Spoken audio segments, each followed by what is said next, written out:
তো ফার্স্টে তো সবাই দেখতেই পেরেছিলে আমি গিয়েছিলাম খাজরানা গণেশ মন্দিরে। তো এখানে অনেকই ঠাকুর তোমাদেরকে আমি বলেও ছিলাম। তো এখানে আরেকটা গণেশ ঠাকুর চলে এসেছে। তো এখানে মোটামুটি 3টে গণেশ ঠাকুর আছে। তো আমার তো খুবই ভালো লাগছে। তো আমি দেখলাম এখানে আবার শিব ঠাকুরও আছে নিচে। তো আমি শিব ঠাকুরটাকে একটু জলও ঢেলে নিলাম, প্রণামও করে নিলাম। তারপরে গেলাম, এখানে হচ্ছে ঠাকুরটা নর্মদা ঠাকুরটা, এটা আমি কোনোদিনও দেখিনি, ফার্স্ট টাইম দেখলাম। আর এটা হচ্ছে আমি। আর এখানে দেখো কত মানুষ, কত ভিড়। আর এটা হচ্ছে আমার মাকে বলছি আমি তাকাও আমার দিকে, মা তো ভাবছে কী না কী করছি।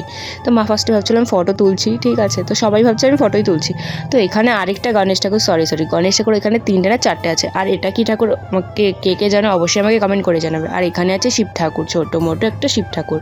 আর আমি একটু ঘুরে নিচ্ছিলাম, যেহেতু ওয়েদার মানে জায়গাটা খুবই একবারে শান্ত, মানে খুবই ভালো লাগছিলো। তো এখানে যদি আমরা সারাদিন সকাল থেকে রাত পর্যন্ত বসে থাকি তাও আমাদের খারাপ লাগবে না। আর এই যে মন্দিরটা, কে কে দেখেছো মন্দিরটা আগে অবশ্যই আমাকে জানাবে, ঠিক আছে। তো ভালো লাগলে অবশ্যই ফলো করে আমার পাশে থাকবে। বাই বাই, দেখা